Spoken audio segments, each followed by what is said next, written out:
Boa tarde, Ronaldo. Boa tarde, doutor. O senhor poderia esclarecer para mim, por gentileza, a questão do procedimento do reconhecimento no dia? O procedimento foi presidido pela autoridade aqui, o delegado de polícia. Até a parte que nos cabe aqui da investigação, foram colocadas outras pessoas juntamente com ele, isolado, obviamente, das vítimas, e foi feito o procedimento de reconhecimento. Dentro dessas diligências que os senhores fizeram, o senhor pode esclarecer como chegou no nome de Kennedy, como ligou ele como um dos autores desse crime? Pelo fato de ter outros crimes de roubo em residência no município. Como uma outra equipe já tinha um roubo pretérito, que já estava mais avançado das investigações, e aí conciliando as características físicas de um roubo, de outro, modus operandi, toda essa questão, nós cogitamos que de fato poderia ser. E nós fomos também cumprir o mandado de busca e apreensão referente ao outro roubo pretérito, que já estava em curso e a investigação estava muito mais adiantada que a nossa. A respeito desse dia, desse crime em específico, foi apreendido com o Sr. Kennedy algum item, algum objeto com ele? Foi apreendido no boletim de ocorrência, que é feito pelo plantão.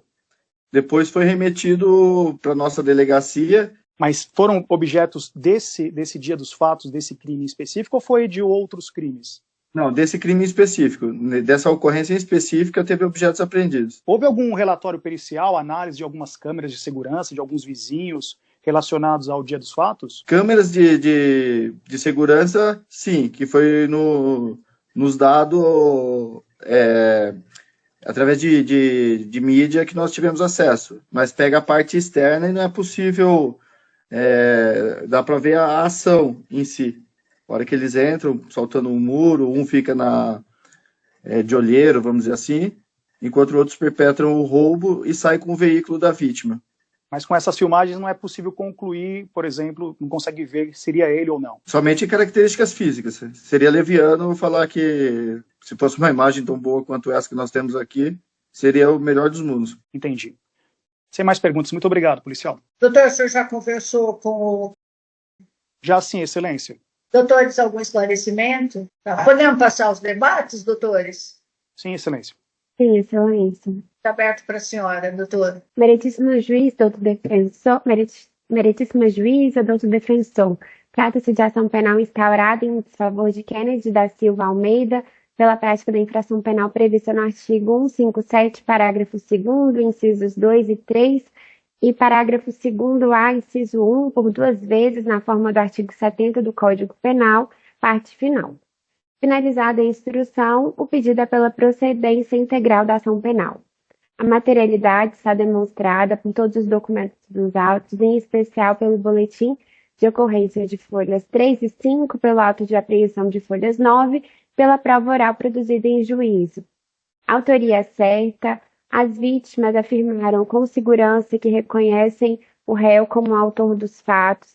Nos depoimentos foram unânimes em afirmarem que visualizaram o rosto do réu quando o capuz caiu no momento em que ele abordou a senhora Neide. E por isso foi possível ver a sua face e as suas características. O réu negou a prática delitiva, mas a sua versão ficou isolada diante do conjunto probatório dos autos. Em juízo, a vítima, senhor Valmir, ressaltou que na data dos fatos, o réu, juntamente com outros comparsas, abordaram seu filho de madrugada que estava vendo televisão. Os colocaram em um cômodo e a todo momento faziam ameaça de morte, com um revólver na cabeça das vítimas, que seria sua esposa e seu filho Luan. Também o réu realizou um disparo da arma de fogo que foi bem próximo à cabeça da senhora Neide. A todo momento, diziam que iria atirar nas vítimas, pisotearam o filho da vítima, o senhor Luan. Permaneceram por cerca de 1 hora no imóvel. Ele disse que ele também, enquanto a liberdade deles ficou restrita no quarto, enquanto eles estavam amarrados, os demais comparsas subtraíram os outros pertences, como dos outros cômodos, como televisores, joias, cartões bancários e o veículo, sendo que apenas o veículo Toyota foi recuperado. Disse também que depois dos fatos ficou traumatizado, constrangido e deprimido. que sua esposa ficou em depressão. O depoimento da senhora Neide foi no mesmo teor. Ela acrescentou que, como o disparo foi muito próximo de sua cabeça, teve que passar por tratamento psiquiátrico, ficou muito traumatizada, inclusive fazendo uso de medicação. O filho da senhora Neide e do senhor Valmir, senhor Luan, confirmou que no dia dos fatos escutou barulhos dos réus pulando pela janela, apenas visualizou o rosto do réu, do senhor Kennedy, que disse também que foi pisoteado pelos réus, presenciou o disparo de arma de fogo nas proximidades da cabeça de sua mãe e que visualizou ao réu, pois o capuz caiu. Disse também que ficou bem abatido. O policial civil, o senhor Ronaldo, também confirmou o teor dos fatos descritos na acusação. Disse que, na época, na cidade de Jundiaí, estavam havendo roubos da mesma natureza, sendo que havia um mandado de prisão temporária em aberto em face do senhor Kennedy, motivo pelo qual, em razão das semelhanças do modo de execução, convidaram a vítima a fazer o reconhecimento pessoal, que foi feito e que foi positivo. Portanto, a negativa do réu se encontra isolada diante da prova robusta dos autos. Assim, o Ministério Público requer a procedência da ação penal nos termos da denúncia. Em relação à dosimetria da pena, as circunstâncias do artigo 59 são desfavoráveis. A culpabilidade do agente é exacerbada, tendo em vista que, além da grave ameaça exercida com emprego de arma de fogo, utilizou de violência com chutes e pisões contra uma das vítimas. Além disso, efetuou um disparo de arma de fogo nas proximidades da cabeça da senhora Neide. Além disso, as consequências do crime também são negativas, tendo em vista que as vítimas ficaram muito traumatizadas, inclusive a senhora Neide teve que fazer tratamento psiquiátrico para recuperar o abalo sofrido. Os antecedentes também são negativos, o réu é portador de péssimos antecedentes. Na segunda fase da dosimetria da pena, o réu é multirreincidente específico. Logo, deve ser reconhecida a agravante da reincidência e as demais circunstâncias utilizadas para exacerbar a pena base a título de maus antecedentes.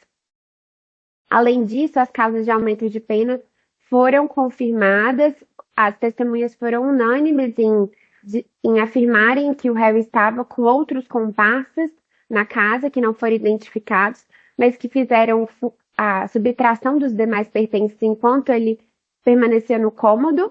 A restrição da liberdade das vítimas também foi comprovada, tendo em vista que as vítimas foram amarradas, deixadas em um cômodo por cerca de 1 hora, e o emprego de arma de fogo também, ressaltando que o resto de um projétil foi apreendido, conforme auto de apreensão de folhas 9.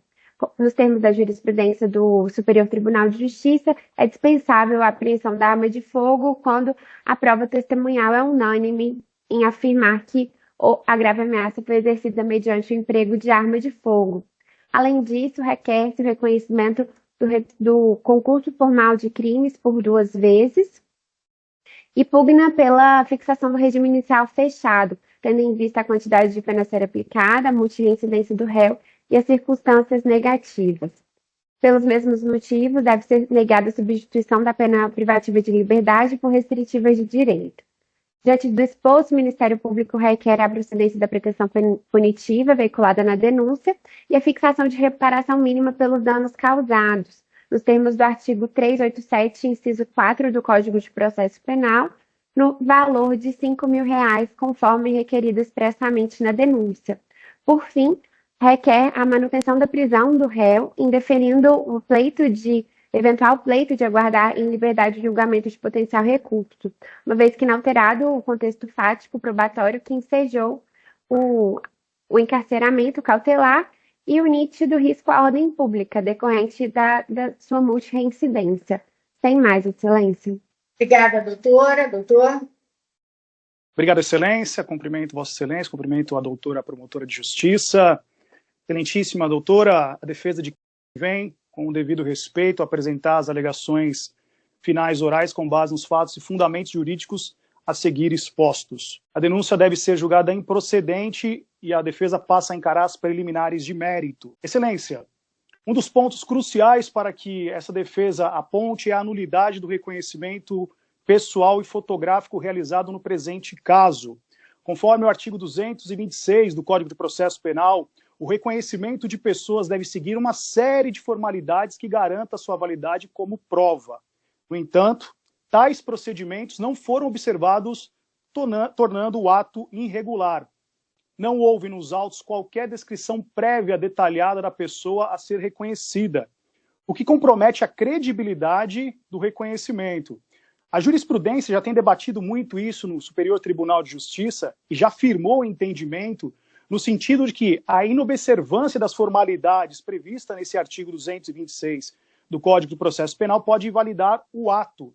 A acusação se sustenta principalmente em um reconhecimento fotográfico falho, realizado em sede de delegacia, sem apresentação de outras fotografias similares ou procedimentos que garantam um reconhecimento íntegro. Outro ponto muito importante que eu quero chamar a atenção de Vossa Excelência é sobre o método utilizado que ocorreu no processo em que respondeu também o processo 150.05.26/96.2024.8.26.0309, onde foi utilizado o mesmo método, foi usada a mesma foto, usados os mesmos personagens, que no caso foi o Sebastião, Mário José dos Santos, e ao analisar essa foto que foi utilizada nesse processo que eu menciono, é possível concluir que não existe qualquer semelhança entre e os outros que estavam ali envolvidos para ser reconhecido. A mesma foto desse processo citado foi utilizada agora nesse processo atual, na página 18, ou seja, não teve nenhum cuidado de ter mudado e colocado pessoas com características semelhantes à de. Portanto, a defesa requer a nulidade do ato de reconhecimento, visto que ele não foi realizado conforme os ditames legais, devendo ser desconsiderado como prova válida no processo. A defesa passa a encarar agora o mérito da questão. No mérito, é necessário destacar a fragilidade das provas apresentadas e as contradições nos depoimentos colhidos na instrução processual. Durante a fase de instrução, observamos diligências significativas entre os depoimentos das testemunhas, especialmente no que diz respeito à identificação de a própria dinâmica dos fatos.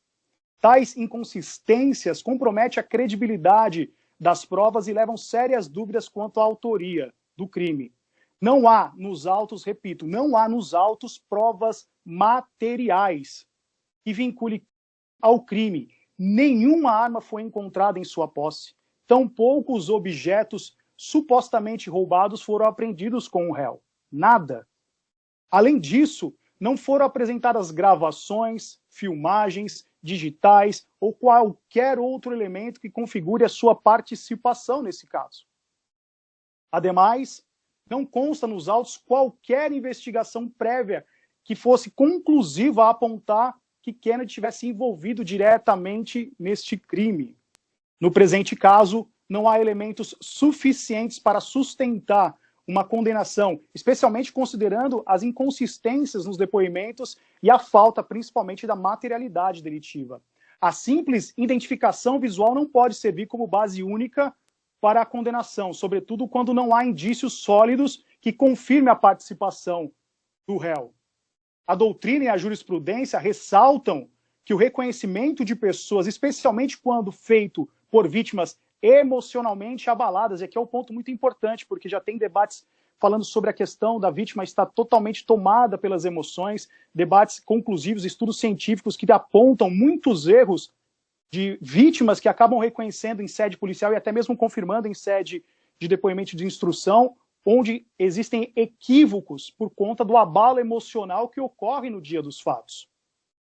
Pode ser falho, então, esse reconhecimento e outras provas têm que ser alencadas para poder fundamentar uma possível condenação.